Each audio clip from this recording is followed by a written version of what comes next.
जय हिंद। देखिए आज के क्लास में हम लोग जो है इससे पहले के मैथ के क्लास हम लोग पढ़े हुए थे उससे आगे आज हम देखते हैं। आपको हम एक बात बता दे रहे हैं कि जो अभी जो कोर्स चल रहा है ये एक क्रैश कोर्स चल रहा है। मात्र आपको 2 मंथ में 10वीं क्लास के जितने भी चैप्टर हैं जो इंपॉर्टेंट क्वेश्चन है उसी को हम लोग देखेंगे और उसका जो बेसिक नॉलेज होता है उसको हम देख लेंगे। तो आपको हम बता दे रहे हैं कि हम लोग का ड्रीम जो है 450 प्लस है। तो इस बार 2026 में जो भी बच्चे एग्जाम देना चाह रहे हैं जो 2 मंथ बचा हुआ है उन लोगों के लिए बहुत ही सुनहरा मौका है। आप लोग इसको देख सकते हैं। इससे पहले एक वीडियो हम बना के दिए हुए थे, एक वीडियो ऑलरेडी हम दे चुके हैं। ये है दूसरा क्लास। तो चलिए हम लोग स्टार्ट करते हैं। थोड़ा सा पहले वाला रिवीजन कर लेते हैं। पहले वाले क्लास में हमने आपको बताया था संख्या 2 प्रकार के होते हैं, एक वास्तविक होते हैं और दूसरा काल्पनिक होते हैं। आपको वास्तविक संख्या भी 2 प्रकार के होते हैं, परिमेय संख्या और अपरिमेय संख्या। फिर हम आपको सभी बता दिए थे। फिर परिमेय संख्या का दशमलव प्रसार भी बताए थे और परिमेय संख्या का दशमलव प्रसार भी हम आपको ऑलरेडी बता चुके हैं। आज हम लोग पढ़ेंगे उससे आगे। तो सबसे पहले आज हम लोग स्टार्ट करते हैं। हमारा जो क्लास आज का चलेगा सम संख्या। अब आज हम लोग पढ़ेंगे सम संख्या। अब आपसे कोई भी पूछ देगा कि भाई सम संख्या है तो है क्या। अगर आपसे कोई भी व्यक्ति पूछ दे कि सम संख्या क्या है तो आप शुरू से ही बचपन से पढ़ते ही होइएगा ऐसी संख्या जो 2 से पूरा पूरा कट जाता है उससे हम लोग कहते हैं सम संख्या। बताइए बचपन में ये पढ़े थे अब बड़का हो गए तो ये पढ़ रहे हैं, ये कहाँ का नियम है भाई। अब जो आपको पढ़ना है ना दूसरे स्टाइल से परिभाषा इसका दीजिएगा। चलिए देखिए हम आपको पहले ही बोले थे कि बस यहाँ सम संख्या लिखिए, इसका परिभाषा बोलेंगे, आपको कॉपी कलम बैठ के लिखिए, हम बोलते हैं क्या लिखना है। चलिए लिखिएगा वैसी संख्या जिसे 2 से भाग देने पर, वैसी संख्या जिसे 2 से भाग देने पर शेषफल अगर क्या आ जाता है, शेषफल अगर 0 आ जाता है तो उसे हम लोग कहते हैं सम संख्या। तो वैसी संख्या जिसे 2 से भाग देने पर अगर शेषफल 0 आ जाता है तो उसे हम कौन सी संख्या कहते हैं जी, तो सम संख्या कहते हैं। जैसे एग्जाम्पल के तौर पर आप लिख सकते हैं, क्या हो सकता है जी, 2 4 6 8 10 ऐसे जा सकता है। तो ये सभी के सभी कौन संख्या है, तो आप कहिएगा सर ये सम संख्या है, कोई दिक्कत किसी को। अब हम लोग चलते हैं दूसरा आते हैं विषम संख्या। अब क्या पढ़ना है, विषम चलिए विषम संख्या। अब विषम संख्या क्या है तो इसका भी परिभाषा आप लिखिए, वैसी संख्या जिसे 2 से भाग देने पर, वैसी संख्या जिसे 2 से भाग देने पर शेषफल 1 आ जाए। वैसी संख्या जिसे 2 से भाग देने पर शेषफल अगर 1 आ जाता है तो उसे हम लोग कहते हैं विषम संख्या। तो आपसे कोई पूछ देगा कि बताइए विषम संख्या क्या है, तो कह सकते हैं कि वैसी संख्या जिसे 2 से भाग देने पर शेषफल अगर 1 आ जाता है तो उसे हम लोग कहते हैं विषम संख्या।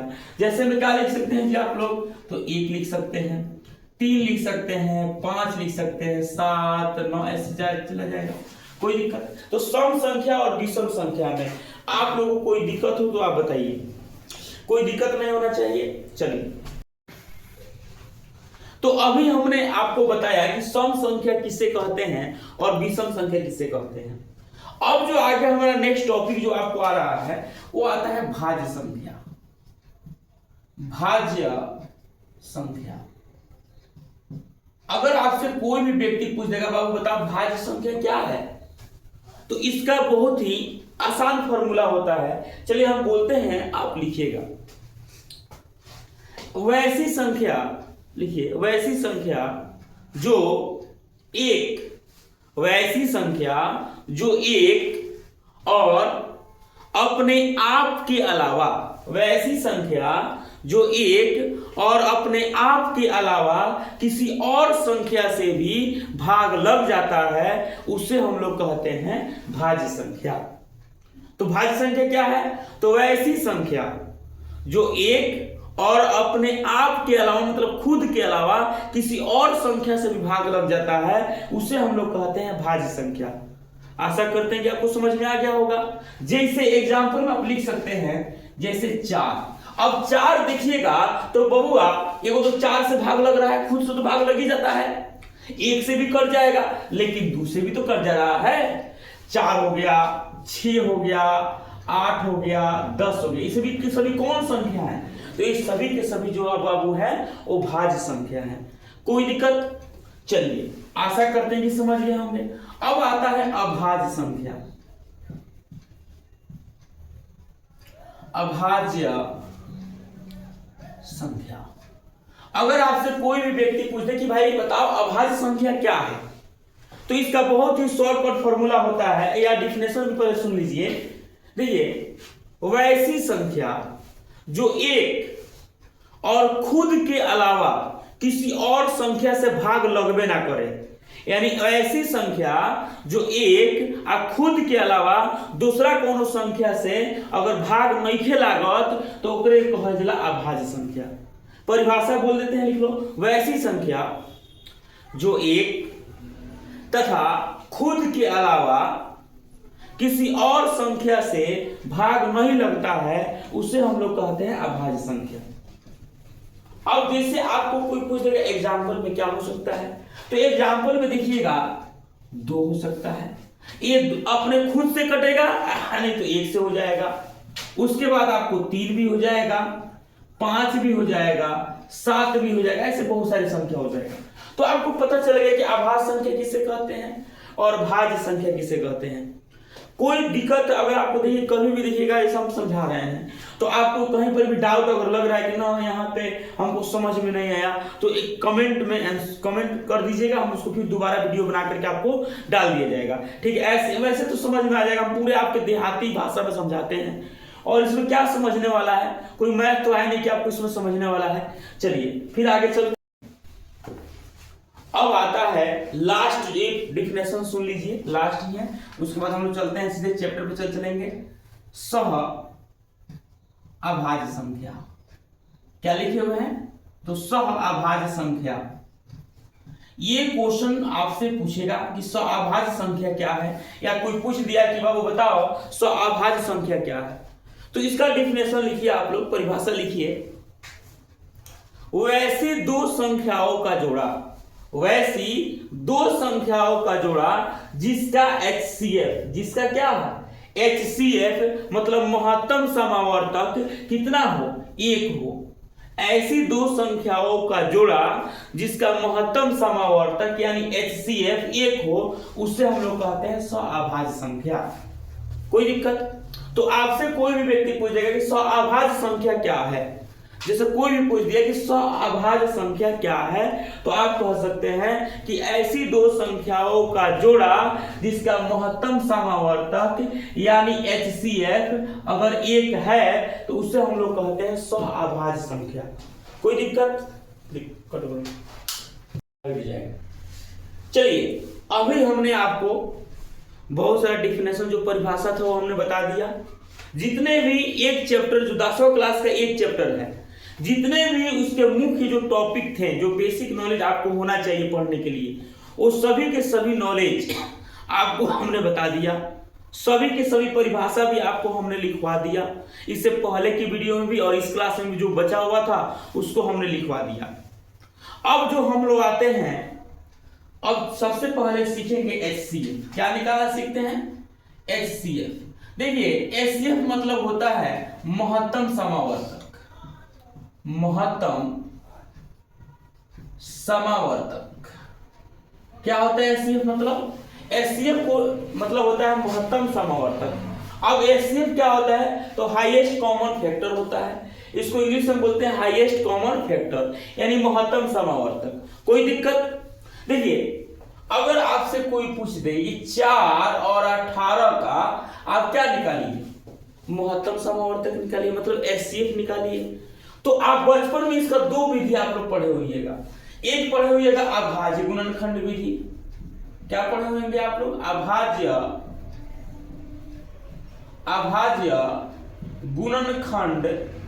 गुणनखंड विधि।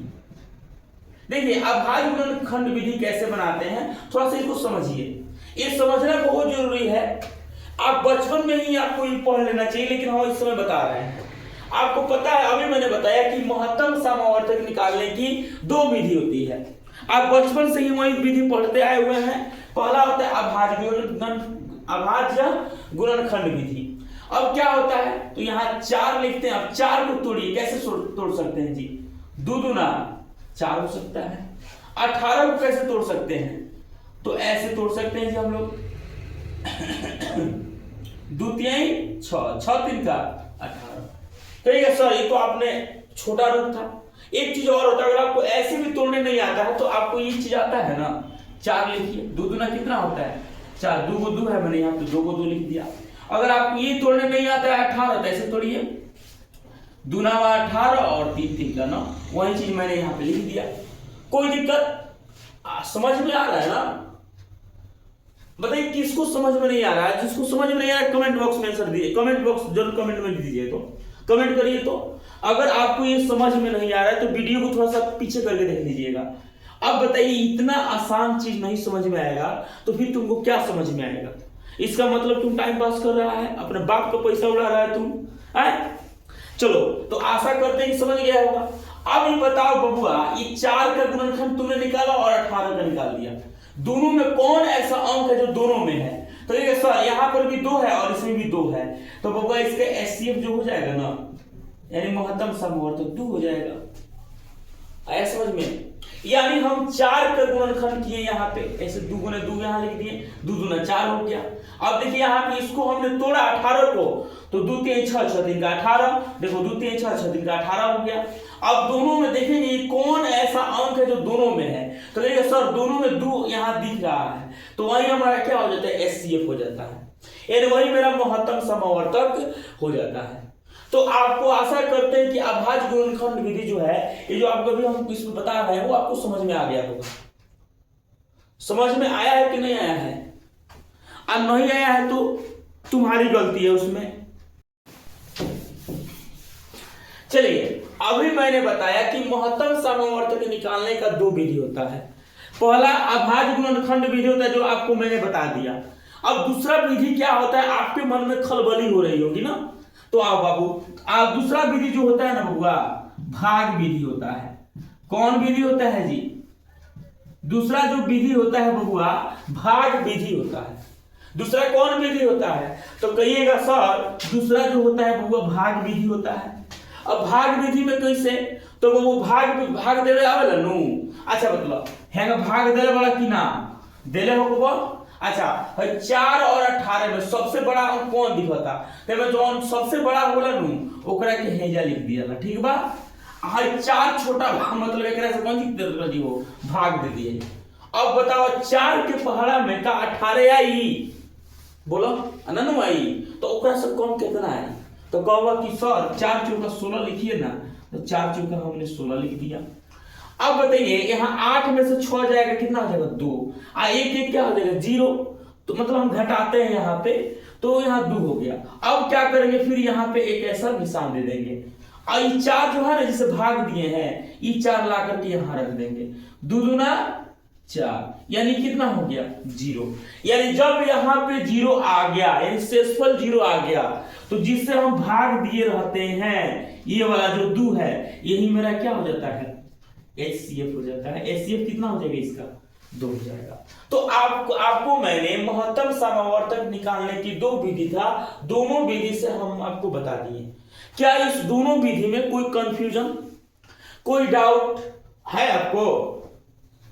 कोई बात नहीं, आजकल के बच्चों को डाउट ही डाउट रहता है, ठीक है? तो ज्यादा डाउट में रहने से कोई दिक्कत नहीं। आपको समझ में नहीं आ रहा तो वीडियो को पीछे करके देख लीजिए। क्योंकि कहा जाता है तूफान ज्यादा हो तो कश्ती डूब जाती है, तूफान ज्यादा हो तो कश्ती डूब जाती है, और घमंड ज्यादा हो तो हस्ती डूब जाती है। आगे अभी मैंने आपको महत्तम समावर्तक के 2 विधि हमने बता दिया आपको। अब जो है सबसे पहले वो देखा है यहाँ पे, आप बताइए यहां हमने लिखा, क्या लिख दूं? चलिए मैंने 7 लिख दिया, मैं बोलूं आप 3 से भागा दीजिए। मैंने यहां 7 लिखा, मैंने बोला कि आप 3 से भागा दीजिए, तो दे सकते हैं आप लोग। कहेंगे भाई तो आसान है सर, आप कौन सी मजाक कर रहे हैं हम लोग के साथ? आप मजाक कर रहे हैं? नहीं बाबू मजाक नहीं कर रहे हैं, कुछ बताने के लिए यहाँ पे दे रहे हैं। कोई कौन सी कर रहे हैं हम 10वीं क्लास में आ गए, हमको भाग देना नहीं आएगा। छोटा देखो पहले क्या कर रहे हैं हम। चलो भाग दो पहले। कहेगा 3 दूना 6, 7 में से 6 गया 1, यही ना है, हुआ ना। तो बबुआ बताओ बीच वाला के कौन सी नाम हो? तो कहिएगा सर लिखिए ना, भाज्य नाम है। बीच वाले को क्या कहते हैं? भाज्य कहते हैं। तो इस बीच वाले को क्या कहते हैं जी? भाज्य कहते हैं। आइए वाला को क्या, जैसे भाग देते बड़ा कौन सी कहा जाला? भाजक। क्या कहा जाता है इसको? भाजक। यानी जहां से भाग दियाला ओकरा के कहल जाला भाजक। और जो बीच में रहेला ही जहां से मन भाग देवल जाला बीच वाला कहल जाला भाज्य। आगे समझ में आ जो लिखले रह जा एकरा कहल जाला भागफल। एकरा का कहल जाई हो? भागफल। आ एकरा के तो सब कोई जानता हो, एकरा कहल जाला शेषफल। आगे समझ में, यानी ये भाग आप दिए तो बीच वाले को कहते हैं भाज्य, इस जिसे भाग देते हैं उसको कहते हैं भाजक। और जो यहाँ पे लिखते हैं वो होता है भागफल, और ये नीचे जो आता है उसको कहते हैं शेषफल। आगे समझ में, एनी प्रॉब्लम? अब देखिए हम क्या आपको बताने वाले हैं। अब आइए, अब कहिएगा सर देखिए एक वैज्ञानिक आएगा, ओकर नाम है यूक्लिड। यूक्लिड नाम है उनका, क्या नाम है? यूक्लिड। तो यूक्लिड साहब आएंगे, यानी हमारे चाचा है वो, यूक्लिड चाचा। हाँ, इतना मतलब ऐसा वो बात बोलेंगे ना आपको हंसते हंसते आप गिरिएगा, लोटपोट हो जाइएगा हंसते हंसते। देखिए उन्होंने क्या कहा, और उन्होंने अपना नाम दिया यूक्लिड विभाजन एल्गोरिथम या यूक्लिड विभाजन प्रमेयिका। ये सब उन्होंने अपना नाम दिया। कैसे दिया देखिए, समझिए। अगर इसका आप बचपन में देखिएगा 6 क्लास में जो बच्चे पढ़े होंगे, हम लोग भी पढ़ाते हैं 6ठा क्लास में, 7वां क्लास में, ये चीज आपको पहले में बता चुके हैं। क्या होता है ये देखिएगा, भाज्य बराबर क्या है? इस भाज्य बराबर जो होता है भाजक गुने भागफल। इसमें शेषफल को हम लोग क्या करते हैं? इसमें बबुआ शेषफल को हम लोग जोड़ देते हैं। यानी भाज्य बराबर जो होता है भाजक गुने भागफल प्लस होता है शेषफल। ये आपको थोड़ा सर्दी हो गया, बचपन में हम आपको पढ़ा दिए। 6ठा 7वां में जो बच्चे पढ़ते हैं ना, ये सब धंधरा देता है सब। समझिए कि वो चुटकी बजाते ही इसको सोल्व करता है सब। आइए चीजुआ को यहाँ यूक्लिड साहब, कौन है जी? यूक्लिड चाचा है हमारे। और उन्होंने देखो क्या कहा, आप सोच कर भी हैरान हो जाइएगा। उन्होंने कहा कि जो भाज्य है ना एकरा के ए मान लो। क्या मान लो इसको? ए। आज उन्होंने कहा कि जो भाजक है ना जिसे भाग देते हैं ओकरा के बी मान लो। अच्छा गुना है तो गुणवा लिखो ना, छोड़ दो हो लिखो। भागफल को उन्होंने कहा क्यू मान लो। क्या मान लो इसको? क्यू। अच्छा आज शेषफल जो उसको आर मान लो। हो गया। अब सूत्र बनाइए तो क्या हो जाएगा? ए बराबर हम बी में क्यू से गुना करें कितना हो जाएगा? B cube plus R. यही तो सूत्र उन्होंने दिया, ए बराबर बी क्यू प्लस आर। कौन सूत्र हो गया? यूक्लिड विभाजन प्रमेयिका या यूक्लिड विभाजन एल्गोरिथम। देखिए मतलब आप जरा सोचिए कि इन्होंने कहां से कहीं दूसरी जगह से लाया। इन्होंने इसी चीजों को तो मान करके सूत्र दे दिया। आप भी कुछ मान के मान सकते हैं, लेकिन आपका गलत हो जाएगा। जो उन्होंने माना उसको आपको पढ़ना पड़ेगा। क्या आप जरा सोच के बताइए, आप थोड़ा दिमाग लगाइए कि क्या उन्होंने जो हम बचपन में 6ठा 7वां में आपको जो पढ़ते हैं वही चीजों को तो इन्होंने सेट किया ना। क्या कोई अलग से लाके सूत्र बनाया है ये? आए बहुत सारे बच्चों को समझे में नहीं आता, रट्टा मारता है ऐसे। यूक्लिड विभाजन प्रमेयिका बराबर ए बराबर बी क्यू प्लस आर, ए बराबर बी क्यू प्लस आर, मार रट्टा मार के लगेगा हिसाब। पता नहीं रटने वाला चीज है? तुम बताओ, आप भी जरा सोचिए रटने वाला चीज है। अब कहिएगा चलिए इसमें थोड़ा मैथ बता के बताइए ना। बड़ी बोल रहे हैं कि रटने वाला चीज नहीं, थोड़ा मैथ बताइए ना इस पे। तो देखिए ना बताते हैं। चलिए हम आते हैं 4 और 18 का एथी निकाल के देख लेते हैं। इसका एचसीएफ निकालते हैं। अभी मैंने आपको बताया था जस्ट कुछ देर पहले कि 4 और 18 का मैंने एचसीएफ निकाला था। तो आप लोगों ने एचसीएफ कितना आया था? अभाज्य गुणनखंड विधि से भी 2 आया था और भाज्य विधि से भी कितना आया था? 2 आया था। अब हम लोग चलते हैं यूक्लिड विभाजन प्रमेयिका का प्रयोग करके, और हम क्या करते हैं अपना शुद्ध मतलब देखते हैं कि एचसीएफ आता है कि नहीं। यानी यूक्लिड विभाजन प्रमेयिका जो एल्गोरिथम जो इन्होंने दिया था, इन्होंने जो बात बताया था, क्या उनके सूत्र पर अगर हम रख के देखते हैं तो क्या एचसीएफ हमारा 2 आता है कि नहीं आता है। इस चीज को हम लोग देख लेते हैं एक बार। चलिए सबसे पहले आप एक काम करिए, ये 18 जैसे भागवा दिए थे वही भागवा हम देख कर दिखाते हैं आपको। 4 से करिए तो 4 चौका कितना होता है 16। इससे पहले आपको करके दिखा रहे इसलिए ऐसे बता रहे हैं। यहाँ पे 4 लिख देते हैं हम लोग, 2 दूना 4। ये चीज मैंने आपको इससे पहले जस्ट कुछ देर पहले बताया था। अब बताइए सबसे पहले हम यहाँ लिखते हैं हल। देखिए आप एक बात ध्यान रखिए, कोई भी क्वेश्चन बनाने चलेगा ना सबसे पहले यहाँ पे हल जरूर लिख दीजिएगा, इससे अच्छा लगता है। हमको क्या चीज का प्रयोग 4 और 18 का एचसीएफ निकालना है तो क्या चीज का प्रयोग करना है, तो यूक्लिड विभाजन एल्गोरिथम का प्रयोग करना है। ठीक है, तो हम यहाँ पे लिखते हैं यूक्लिड विभाजन, यहाँ लिखते हैं क्या यूक्लिड विभाजन प्रमेयिका भी लिख सकते हैं, कोई दिक्कत नहीं है। चलिए हमने क्या चीज का प्रयोग करना है, हमें तो यूक्लिड विभाजन प्रमेयिका का प्रयोग करना है। कोई दिक्कत क्या होता है सूत्र जी, अभी तो मैंने बताया ए बराबर जो होता है BQ प्लस R, यही होता है। अभी मैंने बताया कि जो ये होता है यही तो भाज्य होता है ना। तो आप बताइए भागवा में भाज्य कौन है, तो कहिएगा बीच वाला जो हम दिखा था सर वो भाज्य है, तो एक के जगह पे 18 लिखी ना, हो गई। अच्छा बताओ बी के मतलब क्या हुई, भाजक। बी मतलब भाजक वही लू, अभी नहीं बताइए तरह के नीचे, तो भाजक मतलब भाग के कैसे दिला बड़ा, तो कहो सर 4 से दिए हैं तो बी बराबर हम लिखेंगे यहाँ पे 4, कोई दिक्कत। अच्छा बी और क्यू के बीच में जब तरह कुछ ना दिखी तो एक मतलब बात कौन सी, मतलब बी और क्यू के बीच में तरह कुछ नहीं है दिक्कत है मतलब का बा, तो कहिए सर गुना लिखिए ना।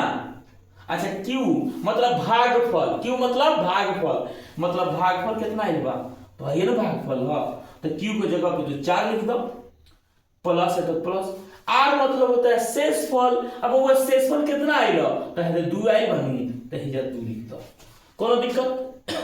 अब देखिए 4 चौका 16, 16 2 18, ये गुना करने के बाद जोड़िएगा तो इसके बराबर आ गया कि नहीं आया, मतलब यहाँ 18 है तो a बराबर 18 है, तो इन दोनों को गुना करके अगर जोड़िएगा तो ये के बराबर होगा। करके देखिए 4 चौका 16 2 18 हो गया ना। अब आगे चलते हैं अगला स्टेप, बबुआ जो 4 बनू हेके के लिया के हेजा लिख दियो, ज्यादा सोचला के दिमाग रज नहीं है।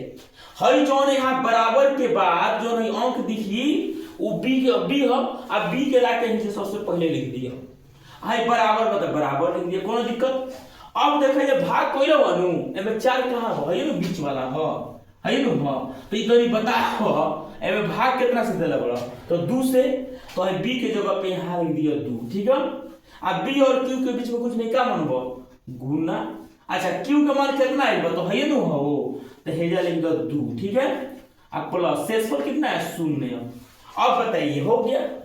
अब बताइए b बराबर, यहाँ b का मान कितना आया है 2 आया है ना, ये हमारा क्या हो जाएगा एचसीएफ, यानी यहाँ लिख सकते हैं एचसीएफ बराबर क्या हो जाएगा हमारा 2, हो गया। ऐसे करके आप आसानी से बना सकते हैं। कितना आसान है जरा सोचिए, बहुत आसान है ना, लेकिन आसान के साथ जो है ना पढ़िएगा तब आपको आसान लगेगा, नहीं पढ़िएगा तो ये आसान नहीं लगेगा।